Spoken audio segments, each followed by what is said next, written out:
Radio Red de RCN. Grandes audiencias. En la hora de la verdad, al oído.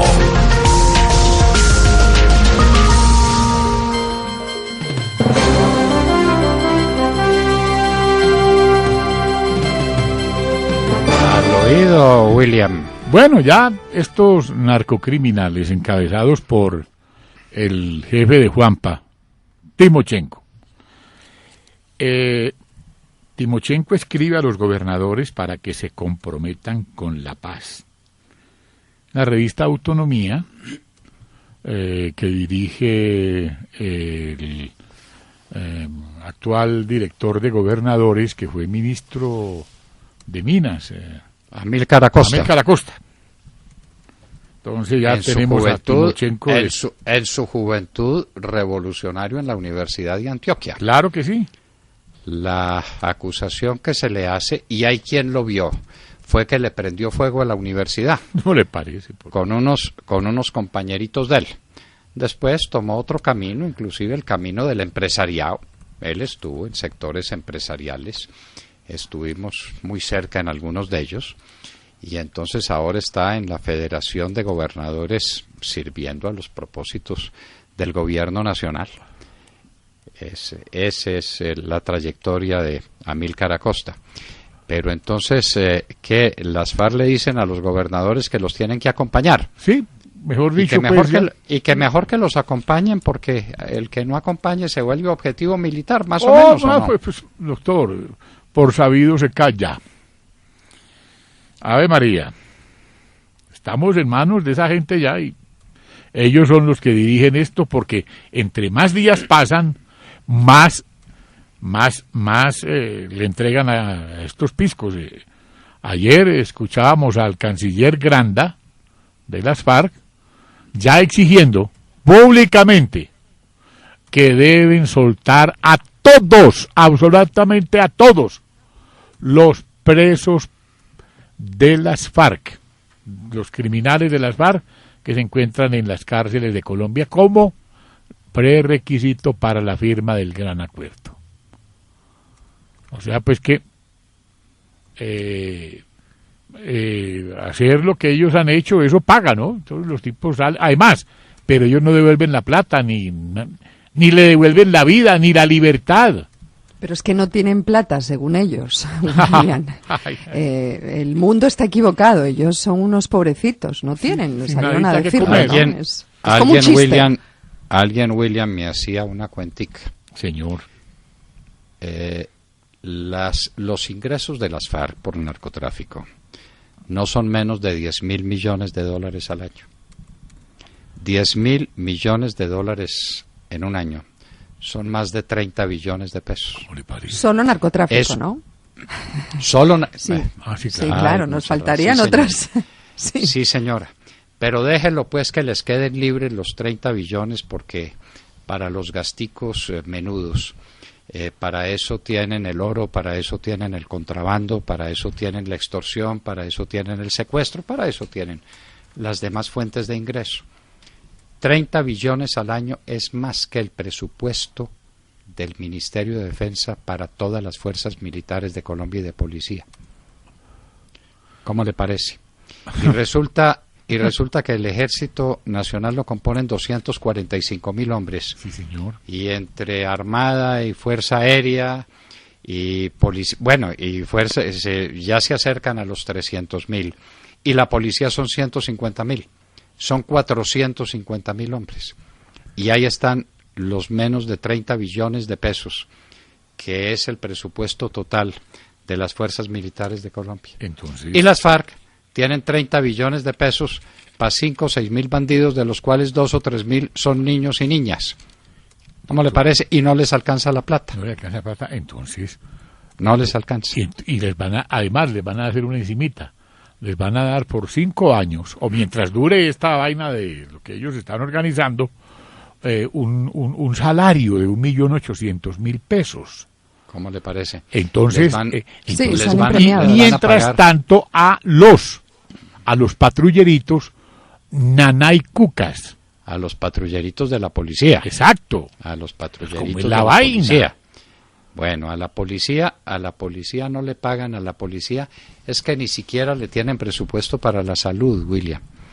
Aquí hemos hablado varias veces, y sea la hora de repetirlo, que los servicios de salud de la policía son pésimos. Y un policía víctima de eso, pero pues muy conocedor del tema y muy juicioso, inteligente, como casi todos los policías de Colombia, como casi todos. Decía, doctor, es que la policía tiene en salud la misma infraestructura que tenía antes del año 2000. Y resulta que el aumento del pie de fuerza de la policía ha sido gigantesco. Y el crecimiento de las familias de la policía ha sido pues exponencial, como tiene que ser.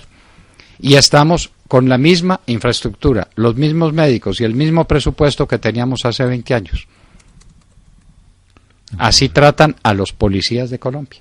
Pero no se preocupe porque ahora vienen los gendarmes. ¿Usted sabe quiénes son los gendarmes, no, William? Cuénteme a ver, doctor. A ver, es que esa es una idea que trajo Juan Manuel Santos de París. Ah, claro. No porque se la hubieran explicado allá, no, sino porque se la contó el general Naranjo, que es el patrocinador de la idea. Claro. La gendarmería francesa es la que trabaja en funciones de policía en la campiña francesa, en los pequeños poblados, porque el ejército francés no tiene necesidad de andar en el Valle del Loira y no, ¿para qué? El ejército pero francés compare usted la campiña francesa con el Chocó. Pues claro que sí, Montserrat. Con claro que sí, Montserrat. Que tiene Colombia. Entonces de lo que se trata es de sacar al ejército de la lucha en la que está, en los campos contra las BACRIM, los narcotraficantes, las FARC. Meter a la policía, pero no a la policía, sino a la gendarmería, a la que va a ser del general Naranjo, la gendarmería. Y entonces ya con eso queda cubierto el asunto. Mejor dicho... ¿Y usted se imagina quiénes van a ser los gendarmes, William, o no? ¿O no sospecha? Pues, bueno. Pues los camaradas. No, yo sí me resisto a creer eso. No, a mí en mi cabeza no cabe, lo siento mucho, pero no. Regresamos a la policía política. No, pero mire, William, de todo lo que estamos diciendo, la conclusión a la que llegan los oyentes es muy triste. Dice este oyente que firma como berraco, dice, en Colombia ser narcoterrorista paga. Claro. Esa es la conclusión a la que llegan muchos oyentes y eso es muy grave. Claro, paga, pues ¿cómo que sí paga? Hágame el favor, le entregan a uno el país, le ponen sueldo permanente, exacto, le perdonan todos los delitos y se lo traen para el Congreso de la República. Que si paga, ¡Ave María! Y entonces el que ha trabajado de sol a sol, el que ha luchado por levantar una familia, por levantar una empresita, para ese lo que hay son reformas tributarias, y palo y rejo para el que ha matado, asesinado, ha violado mujeres, ha reclutado niños, ha puesto bombas. Para ese hay Congreso, perdón absoluto, sueldo para los rasos de 1.800.000 pesos mensuales. Hay municipios enteros que se les regalan para que hagan en ellos lo que les dé la gana. Hay impunidad por todos los delitos que han cometido. No, pues ese es el negocio. Ese es el negocio, socio, como alguien diría. Sí, pero es un mal mensaje para los jóvenes que, por cierto, en las encuestas salen los más pesimistas con el gobierno y con el futuro del país. No es un buen mensaje. Claro. Oiga, hablando perdóneme, pero esa encuesta de Jan Haas es maravillosa. Sí. Porque la encuesta de Jan Haas... los jóvenes, ¿no? ¿Qué es lo que están opinando los jóvenes sobre el futuro? Que no hay futuro. Cero futuro en Colombia. Bueno, ¿y los mutiladitos qué? Los que han perdido sus pies, los que están postrados en los hospitales, que están dependiendo de que alguien los lleve en una silla de ruedas, ¿para ellos qué hay? Nada, William, nada. Para ellos nada. Para la gente que ha sido víctima de la guerrilla nada. Dice que la van a indemnizar ahora, pero con la plata de ellos. Es decir, con la plata del gobierno, que es la de ellos. Bueno, y ahora que están en bonanza, porque con el dólar, el precio que está, ¿a cómo está la coca? No, pues imagínese, eso es el negocio de los negocios, William. En este momento el narcotráfico se está beneficiando, por supuesto, de un dólar de 3.300 pesos, y eso pues es muy bueno para ellos, además porque tienen esa plata escondida afuera y por supuesto que no la van a entregar en medio del proceso de paz, como ya lo han advertido, porque ellos dicen que no tienen un peso donde caer muertos. Por eso, sí, como todos se lo están entregando, pues por eso piden que a todos. Entonces imploró que trajeran también a Sonia, no solamente a Simón Trinidad, sino a Sonia y a todos los que se encuentran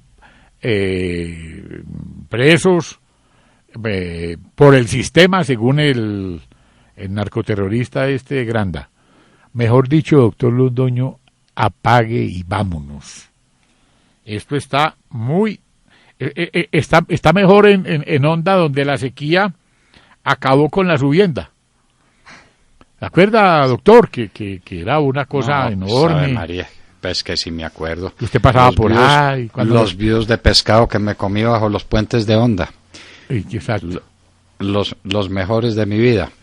Bueno, pero pues Honda se acabó, dejaron acabar el río Magdalena, eso no lo reforestaron, no hicieron nada por defender nuestras cuencas hidrográficas, por defender el macizo colombiano. Eso se lo entregaron a los indígenas, dizque para la contemplación. Están sembrando papa hasta en los páramos, y haciendo pues lo que puedan por una economía de subsistencia que tampoco les importa mucho. A ellos no les importa el desarrollo económico porque ellos con la naturaleza están es para contemplarla. Bueno, William. En su última columna. Oiga, sí. William, pero vieron hablando de economía que la gente ya se está pellizcando y ya está protestando. Este domingo, precisamente, cientos de trabajadores protestaron por las políticas económicas del gobierno. Ahí están empezando a despertar lentamente, no crean. Y el paro que viene, y la venta de Isagen, y la reforma tributaria es que son muy cínicos, por Dios, que la van a dejar para después del plebiscito. O sea, que a la gente le engañan, le mienten, y al día siguiente la desayunan con una reforma tributaria donde le suben el IVA, porque Santos ha dicho, no subiremos el IVA, de la misma manera que decía, ponga en bronce que no pondré más impuestos. El gobierno que más impuestos ha puesto en la historia de Colombia.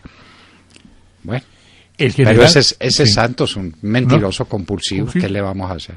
El general Ruiz aclaró que la famosa reunión entre el exministro Álvaro Leiva y Enrique Santiago, abogado de los narcoterroristas de la FARC, no fue propuesta de ellos, pues del general Ruiz, sino de Leiva y de Santiago. Pues claro, pues están haciendo lo suyo.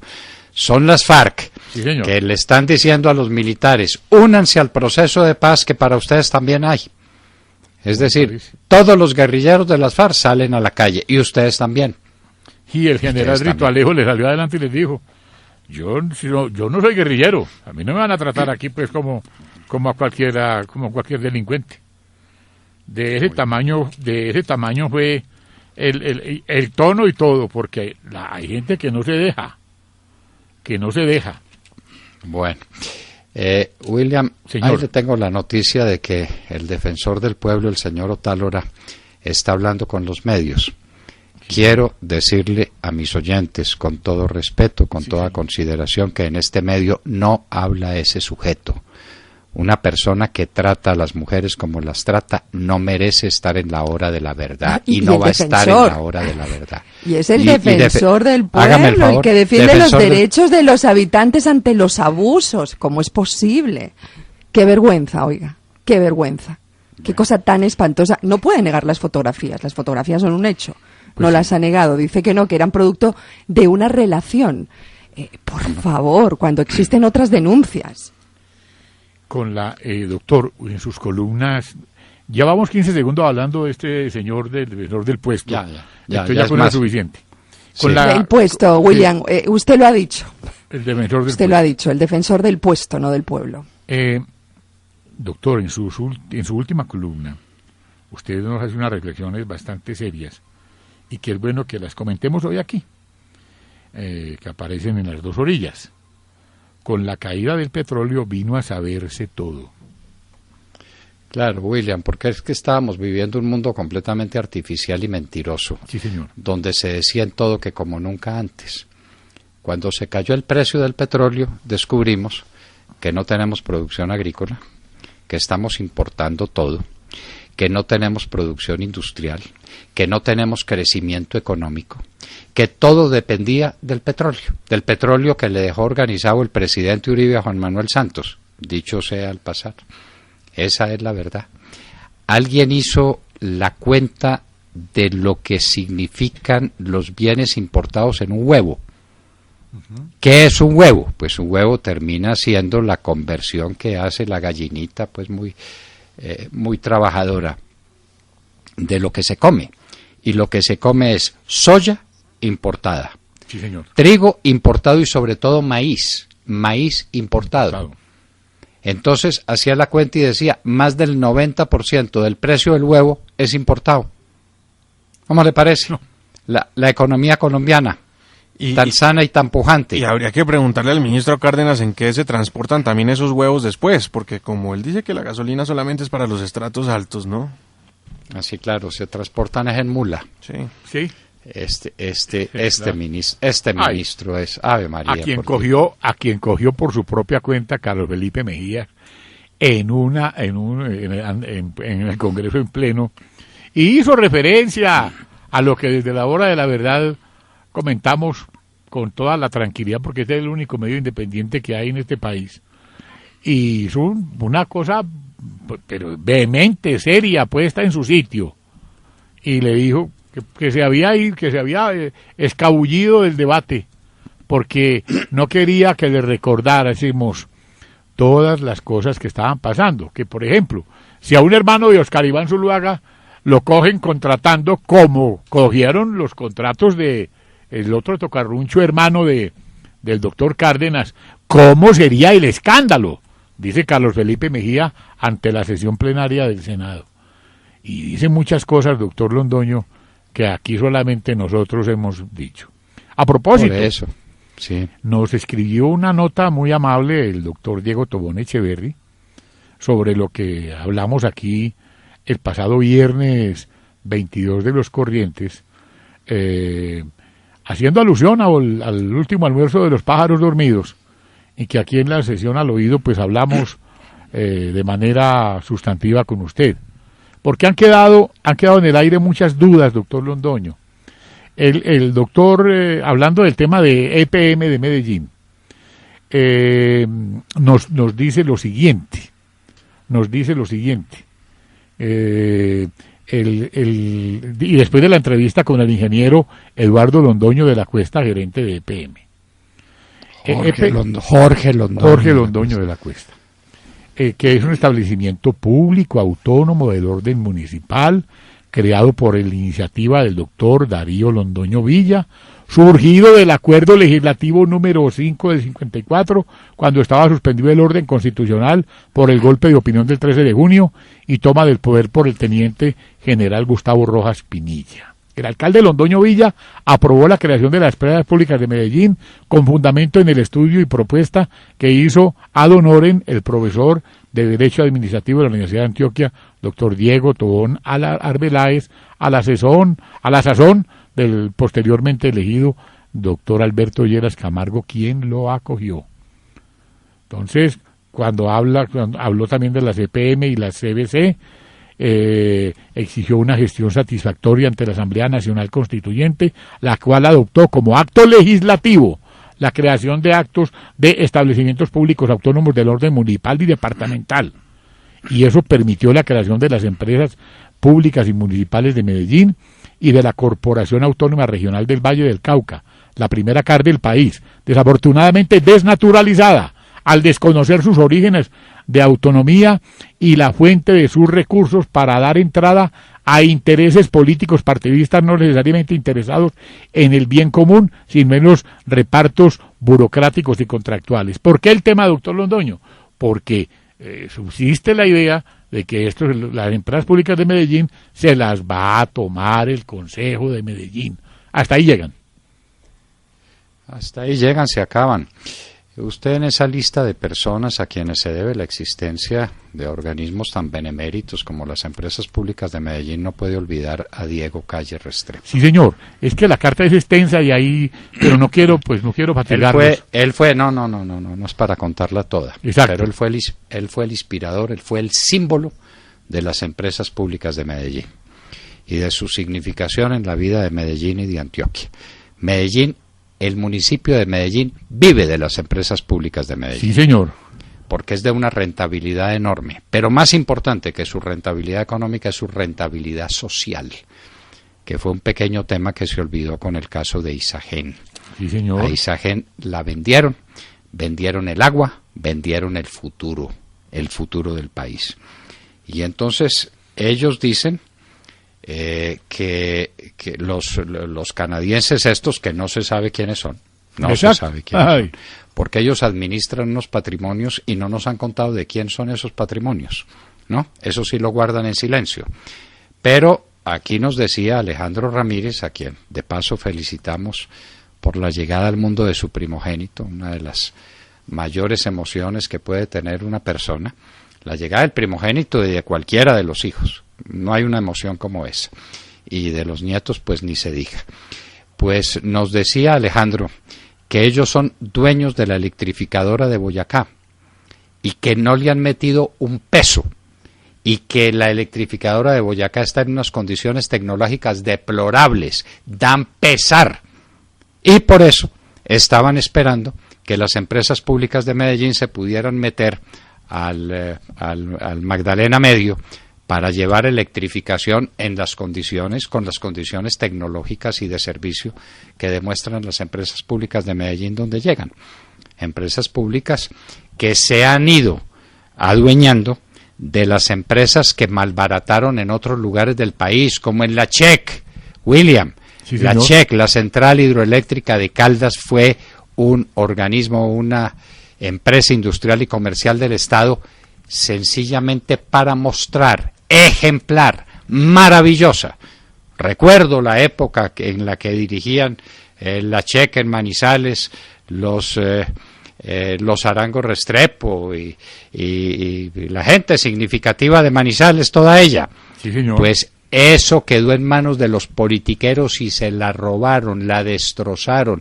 Y cuando estaba llegando ya, estaba en sus últimos estertores, llegaron las empresas públicas de Medellín y se la compraron. En buena hora, porque los manizaleños no supimos defender nuestra CHEC. Algunos hicimos lo posible, pero... Sí, señor. Usted sabe que esas causas en Manizales no son causas... no son causas muy favorecidas, como decía. ¿Qué pasó con la licorera del Valle? Que se quebró lo mismo que la fábrica de licores de Antioquia. Las últimas noticias es que el año pasado la licorera del Valle apenas produjo licor, no produjo nada. Ese fue el resultado de la gestión del gobernador, ¿se acuerda usted? Sí, del más educado, del más endeudado. No, hombre, el embrujado. Estoy hablando del gobernador del Valle, no del gobernador de Antioquia. La fábrica de licores de Antioquia se quebró en manos del gobernador Fajardo. Sí, del embrujado. Por eso. En manos del gobernador del Valle. ¿Usted recuerda quién es o no? Ya se le olvidó. Doctor Uweimar Delgado Blandón. Pues que no sé si es doctor, pero en fin. De Uweimar Delgado se quebró la fábrica de licores del Valle. Y entonces ahora recibe esa herencia la señora Dilian, que no es modelo en capacidad administrativa, ¿no? Entonces lo que le espera el departamento del Valle. No eligieron a Cristian Garcés, gobernador del Valle, entonces ahora tienen que soportar a doña Dilian. Hágame el favor, el futuro que les queda. Por fortuna, eligieron un buen alcalde de Cali. Por fortuna. Sí, señor. Por fortuna. Que va a continuar la tarea excelente de Rodrigo Guerrero. Que los caleños, o muchos caleños, no han valorado suficientemente. Rodrigo Guerrero dejó una Cali pujante, con un patrimonio importante, con dinero para adelantar obras. Es primera vez en la vida, en mucho tiempo en Cali, que un alcalde le deja a otro unos recursos importantes disponibles. Afortunadamente, doctor, porque después de lo que vivimos en Bogotá, después de lo vivido por un borracho, luego por un tipo que le robó Bogotá, y luego por un nefelibata, un loco como Petro, por Dios bendito, porque Bogotá tuvo 12 años de anarquía, de caos. ¡Ave María! Y lo pagan los ciudadanos. ¿Ustedes vieron esa noticia que habla de que los habitantes de Bogotá pasan 21 días al año en trancones? ¿21 días? ¡Qué locura! ¿No les parece? Qué horror. Bogotá es un parqueadero, Montserrat. Bogotá es un Hombre. parqueadero. Usted se monta un carro y usted no sabe a qué hora llega a la casa. Usted se estaciona. Usted se estaciona ahí con el chofer del taxi y son horas y horas y horas para llegar. Terrible. Y espere y verá cuando construyan el Transmilenio por la carrera séptima, ¿oyó? Lo que se va a ¿Peor? volver esto. Pues Sí. claro, 1000 veces peor. Que no va a quedar espacio para los automóviles. El doctor Peñalosa, nosotros estamos muy a la expectativa de lo que haga el doctor Peñalosa y muy favorablemente a la expectativa. Doctor, Queremos que le vaya bien. Si le va bien a Bogotá. Pero él tiene un problema con los carros particulares, un problema como enfermizo. una pregunta. A él lo que le gusta es la gente andando en bicicleta, pero pues esta no es una ciudad para bicicleta, y hay muchos que no podemos andar en bicicleta. Entonces, ¿qué va a hacer con nosotros? No, pues nada, que andemos en Transmilenio, pero por Dios, ¿cuál red de Transmilenio? ¿Cuál es la que va a construir y dónde la va a construir? Una cosita así como de esas que usted nos explica tan bueno. En su columna, que me la leí con un deleite único, en Venezuela reviven las tragedias de Sófocles y Esquilo. ¿Cómo es el cuento? Sí, William, es que la tragedia griega Sí, señor. es la más alta expresión del dolor humano, Sí, señor. del destino humano, del destino trágico de la humanidad. Los trágicos griegos, que fueron 3, esa es una terna, yo solamente cito 2, pues por razones de espacio. Esquilo en su orden, en el orden del tiempo, Esquilo, Sófocles y Eurípides. Entonces ellos dicen que el hombre está manejado por un destino ciego, que es la voluntad de los dioses, y los dioses castigan a los hombres y los castigan de la manera más terrible, con amenazas feroces, y a los dioses también los presentan como seres caprichosos, como seres voluntariosos, abusivos.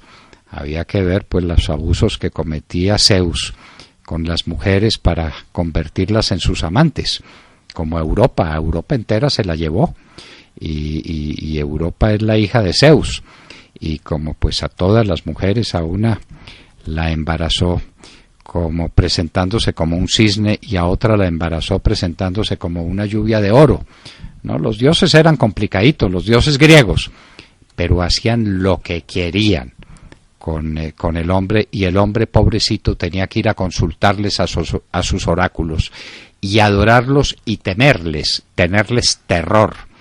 Era el terror de los griegos ante el signo trágico del destino que lo presidía. En Venezuela está pasando eso. En Venezuela lo que la gente tiene es la sensación del terror que pesa sobre ellos, porque ya protestaron y eligieron una Asamblea Nacional Independiente, pero la gente tampoco se atreve a salir a la calle. Recuerda a Leopoldo López, y recuerda a Daniel Ceballos, y recuerda a Antonio Ledesma, y recuerda a todos los muertos. ¿Usted sabe cuál es el porcentaje de muertos que tiene Venezuela sobre 100.000 habitantes? ¿Cuánto? 90. Uy, Dios mío. Eso no pasa ni en países en guerra, Entonces la pobre Venezuela está sometida a esa tragedia. Se la robaron hasta el punto, William, hasta el punto en que no tienen que comer. El país más rico de América Latina, y no tiene que comer. Bueno, yo veo muy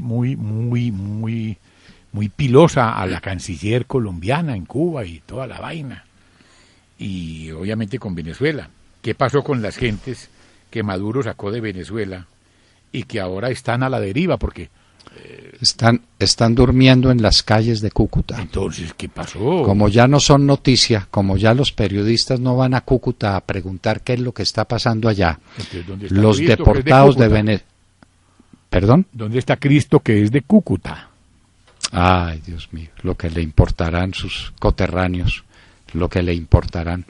A él lo único que le importa es su nombre, ¿no? Es que está de candidato a la presidencia. ¿Cómo le parece? Uno de los personajes más funestos del proceso 8000. Yo no sé si algún día valdrá la pena recordar la indagatoria de Fernando Botero Sea sobre la participación o la coparticipación que tuvieron en la tragedia nacional junto con el presidente Uribe, junto con el presidente Samper, estos personajes como Juan Fernando Cristo, como Rodrigo Pardo, como Posada, como los que conformaban el llamado Comité de Agenda. Ellos son los creadores de la tragedia nacional. Ellos le entregaron el país a las mafias. Esa es la triste, la dolorosa verdad. Qué dolor. Y a propósito, el señor Contralor de Bogotá aspira a ser personero de Bogotá. El inciso final del artículo 272 de la Constitución dice que eso no es así. Le quiero decir, doctor. Pero usted sabe lo que vale la constitución política de este país. Quien haya ocupado en propiedad el Por cargo eso. de Contralor Departamental, Distrital o Municipal no podrá desempeñar empleo oficial alguno en el respectivo departamento, distrito o municipio, ni ser inscrito como candidato a cargos de elección popular, sino un año después de haber cesado sus funciones. Pero está en campaña para ser personero de Bogotá. Yo, No pues... importa, mire lo que hizo el gobernador de Caldas, el actual gobernador de Caldas. Ahí está, ahí le tienen, ya le metieron ya la demanda, doctor. Sí, Ya claro, le metieron claro, la demanda. claro, pero lo que le importa. El problema es para Caldas. Otra gobernación interina